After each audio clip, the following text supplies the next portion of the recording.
Ang makabagong obra na ito na nagkakahalaga ng $90 million Follow for ay ang more. ika-6 na henerasyong fighter jet ng China, ang J-36. Opisyal itong lumipad noong Disyembre 26, 2024, kasabay ng isang two-seater J-20.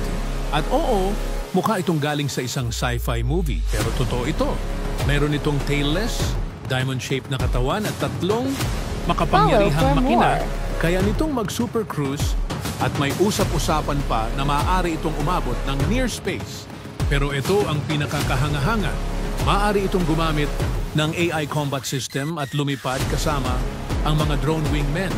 Kaya nitong maghanap ng target, magpaputok ng missiles at tapusin ang mga misyon kahit walang kontrol ng tao.